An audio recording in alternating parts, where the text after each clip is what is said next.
Hello, good evening, everybody. I'd like to welcome everyone tonight to episode 60 of Album Rant. And once again, I just really want to say that I'm very happy and proud of the fact that we have made it to episode 60.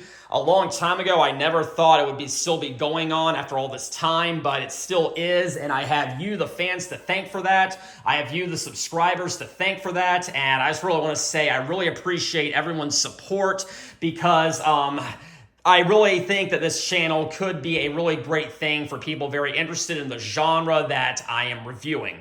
But anyways, for tonight, I would like to dive back into the world of Van Halen. And this is going to be the third time that I have talked about Van Halen in any context, one form or the other. I have done an episode of Album Rant on their first album, their debut album from 1978, and that was one of my very first episodes of Album Rant that I ever did. It was probably like episode 8 or 9, I think. I think it was episode 8, so yeah, it was a long time ago. And I have also done an album ranking of Van Halen, which I did a few months ago. And again, I really appreciate everyone posting their opinions in the comments. I love it when people, want to kind of give their own spin on things. And I, once again, really do highly encourage that. But anyways, I'm going to be talking about an album they released in the year 1979. But before I get to that, just a brief history of the band. They formed in the year 1973 by two brothers from Amsterdam by the names of Eddie and Alex Van Halen. And they would be the only two consistent members throughout the entire band's career from the beginning all the way to the end. And by the way, Eddie Van Halen has passed away, so may he rest in peace.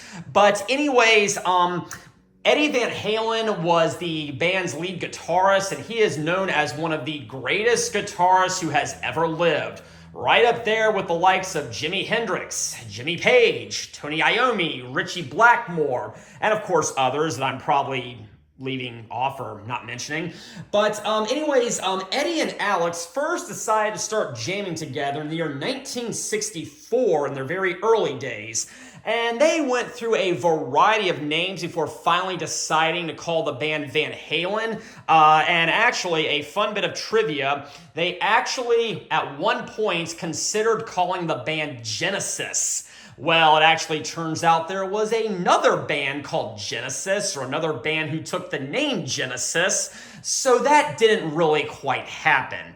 And for a while, they were actually considering calling the band Mammoth, I believe. But they eventually did settle on the name Van Halen, and I actually am kind of glad that they went that route. I think that it's a very iconic band, and I just could not possibly see it any other way.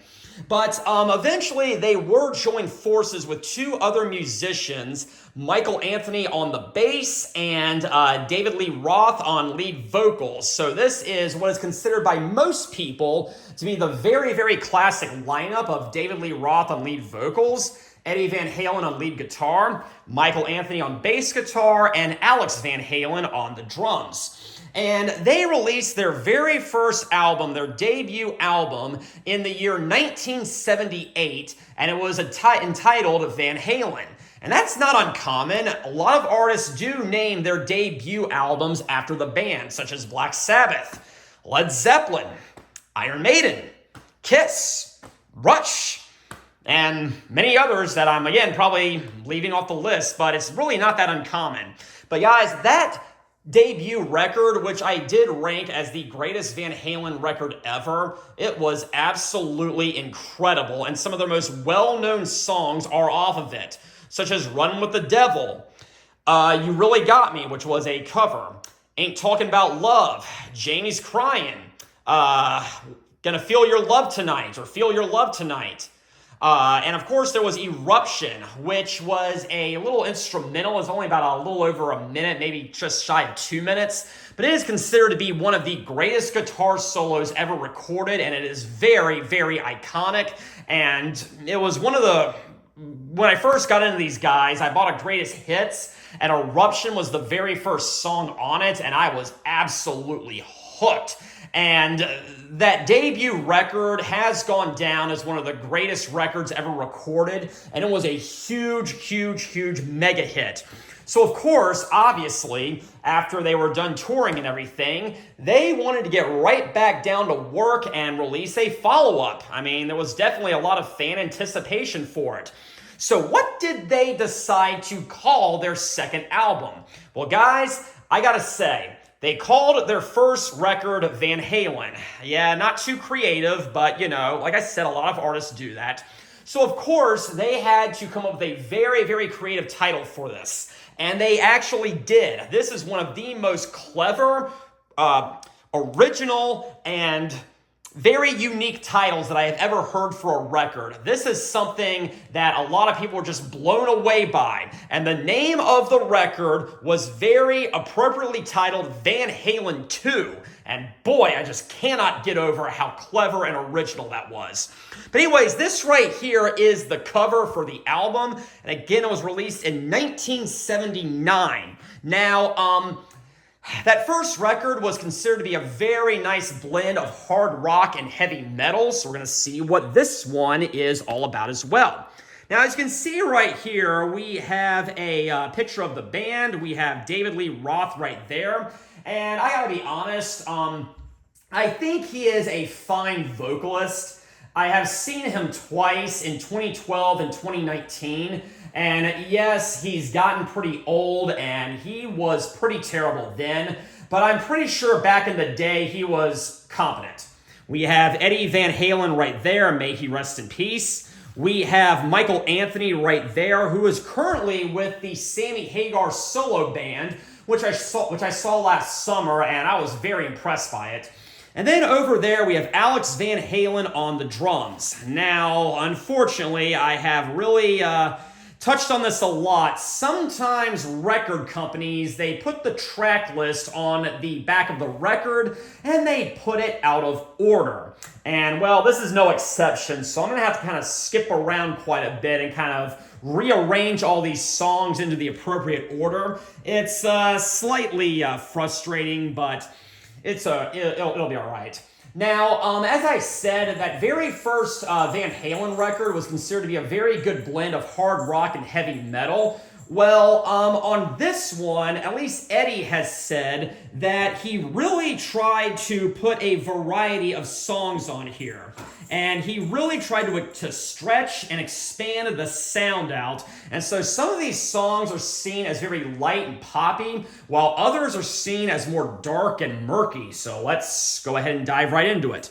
Now, the actual very first song on here, let me find it, is right there. It is called Youre No Good, which is another cover. There were two covers on that very first Van Halen record.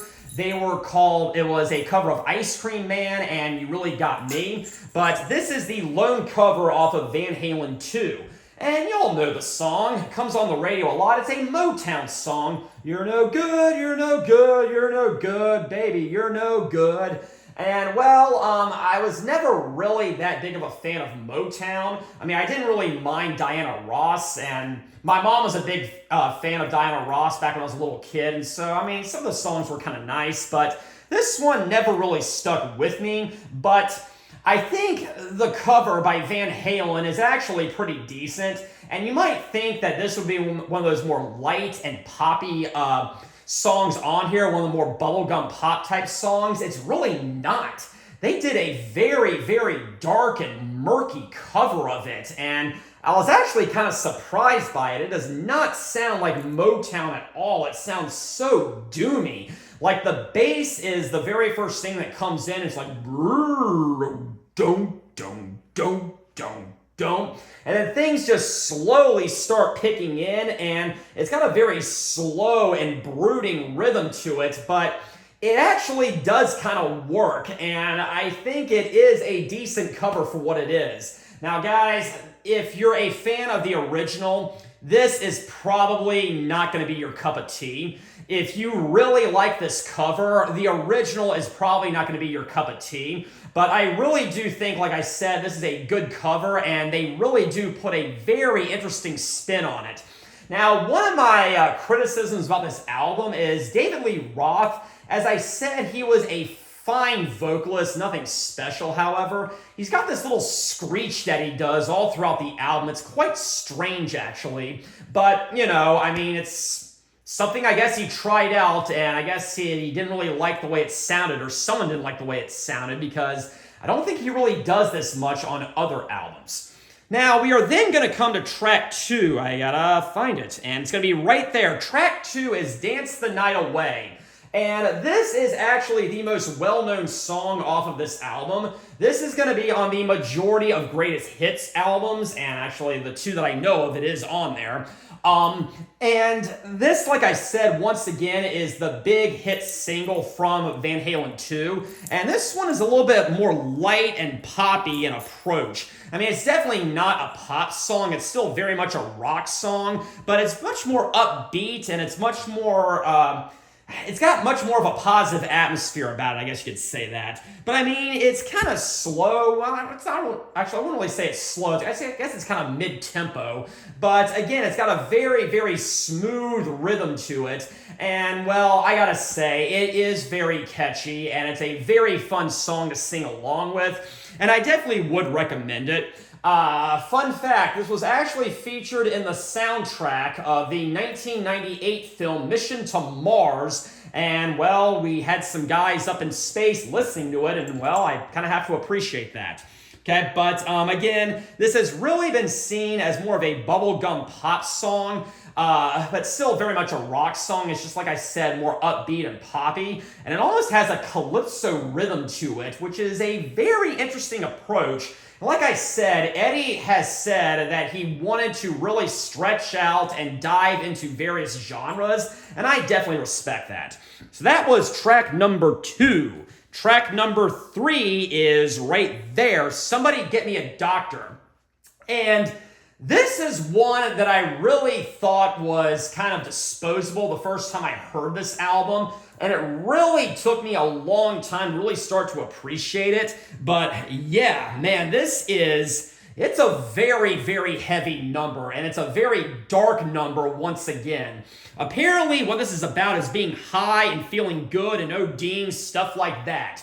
That is what the band has said, and so I'll believe them, and well, the lyrics definitely do support that if you actually listen to them. But it's got a very thunderous opening. Do no no, do no no, do. And then Eddie just comes in with this very killer guitar riff. And like I said, this thing is so heavy and so dark. And I mean, the chorus is nothing to write home about, but the harmonies behind it just really boost it up and really give it an edge to it. Somebody get me a doctor! Somebody get me a doctor! And this is one of the few songs from the David Lee Roth era that actually did get performed when Sammy Hagar was in the band. I believe Michael Anthony actually sang it, but nevertheless, it is a great track and very, very recommended. I really honestly thought it would be a good concert opener, but I'm not sure if they actually ever did open their concerts with it. But I had a very big, epic vision of how they would do it, and it's kind of a shame it never really came to fruition.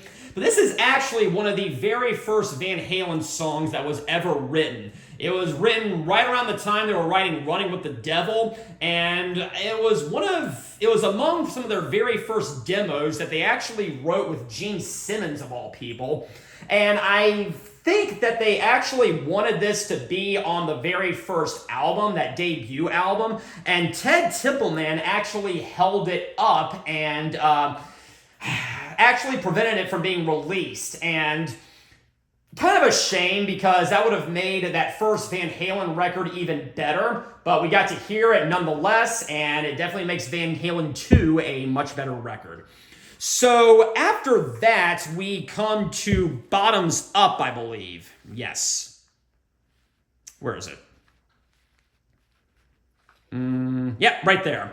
That is the 4th track, Bottoms Up. And I'm guessing it's about drinking. Well, I would think that's a pretty logical conclusion. But it's got a very soft intro, but then it just starts bouncing, and it's, again, another pretty heavy number, and man, Eddie has got some shredding guitar work in it. and it's just really, really impressive. Eddie is absolutely on fire on this album. But, you know, again, the chorus is, again, nothing to write home about. Baby, bottoms up. I mean, yeah, I mean, it's not really that creative or anything. But again, the harmonies are really what sells this. And again, that backup vocalization from both Michael Anthony and Eddie Van Halen, it's an absolute classic arrangement, and it really brought a lot of life to a lot of these songs. But again, this one starts out very soft, and it has a very, very fast section. And then in the interlude, it gets a little bit soft once again, and Dave's going, come on, baby, bottoms up, baby. I think that's how it goes. And, you know, it's serviceable and everything, but again, it does pick up towards the end again, and I kind of really like it. And then the last song from side number 1, I believe that is Out of Love Again. Where is that?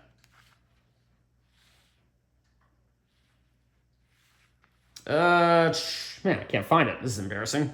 Yep, right there, okay? Out of Love Again.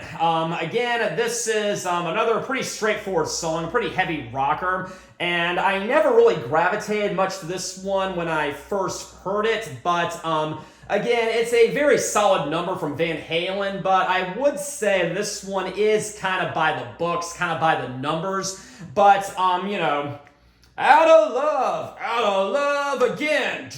Not much to write home about, but again, pretty solid number, and again, it's very, very heavy. But if I had to pick a favorite from side number 1, it is definitely going to be Somebody Get Me a Doctor. I just absolutely love that song. So heavy, so aggressive, and I think it really is an underrated track, even though it gets played a lot in concert, or got played a lot in concert.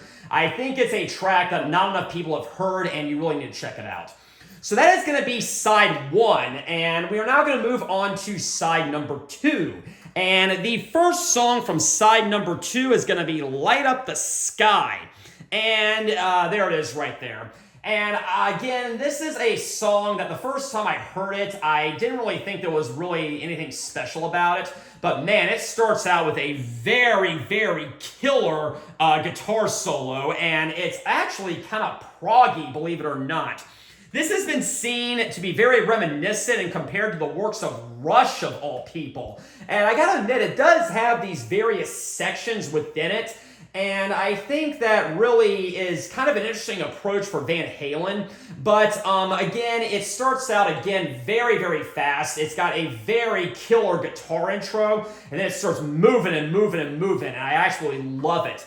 Then in the middle, we have something very interesting. Again, we have kind of a calypso interlude, kind of like Dance the Night Away, and again, it sounds more like Caribbean music than anything, which, like I said, is a very, very interesting approach from these guys. But then, of course, it starts picking up and picking up and picking up, and man, that vocalization from Eddie and Michael Anthony towards the end is just incredible. They show, light up the sky, don't, don't. Love it. Then we have an instrumental, and where is that? Come on, let's find it. Yeah, it's right there. Spanish Fly. It's only a couple of minutes or so, and it's acoustic, which was never really quite my style of music or anything, but from what I understand, this has been ranked as one of the best instrumentals that has ever been recorded. One of the best guitar solos that's ever been recorded. It's even been considered to be the acoustic equivalent of Eruption. I never really quite saw that, but upon further listening, I can kind of see it nowadays. It's got a section in there that sounds a lot like Eruption, even though it's acoustic. And, well, I think it is worth a listen, and I think it is a pretty good instrumental. So, yeah, we have Spanish Fly, a very underappreciated masterpiece, I guess you could say. Then, track number 8, we have DOA, which stands for Dead or Alive. This thing is very much reminiscent of Somebody Get Me a Doctor, in my opinion. It's, again, very dark, but it's also very heavy and very brooding. Down, dun, dun, dun, dun, dun, dun, down, dun, dun, dun, dun, dun, dun, down, dun, dun, dun, dun, dun. Again, very creative approach from these guys, and I'm not too gung-ho about the chorus. I mean, it's just Dave going, dead or alive, dead or alive. And I never really quite like the rhythm of it, but I mean, I do appreciate it again for what it is, and it is a pretty good song. Then we have something very interesting. We have the 9th track of the album. It's called Women in Love. And this thing is a little bit softer. It's almost bluesy. And on the surface and from the little intro, it sounds like it has a keyboard intro, actually. You might think this would be something that would be from the Hagar era, but it's actually not. It's from the Roth era. Apparently, don't quote me on this, I could be wrong, but from what I've read, it's about female bisexuality. Okay? But again, it's very bluesy and very soul-y, if that makes any sense. But yeah, worth a listen. And when I heard them in concert, they did play this one. But then we end with the very last track, the 10th track of the album, entitled Beautiful Girls. And this was also written in the band's early days. This was one of the original demos that they wrote, and this thing, I really do like Beautiful Girls. Starts out, it comes out swinging. Very good guitar solo at the very beginning from Eddie. It's got a very rock and roll vibe to it, and I think it suits the band very well, and man, the rhythm is just great. Here I am, the man of the world, 'cause all I need is a beautiful girl. Yeah, beautiful girls. I think I said that correctly, but I didn't.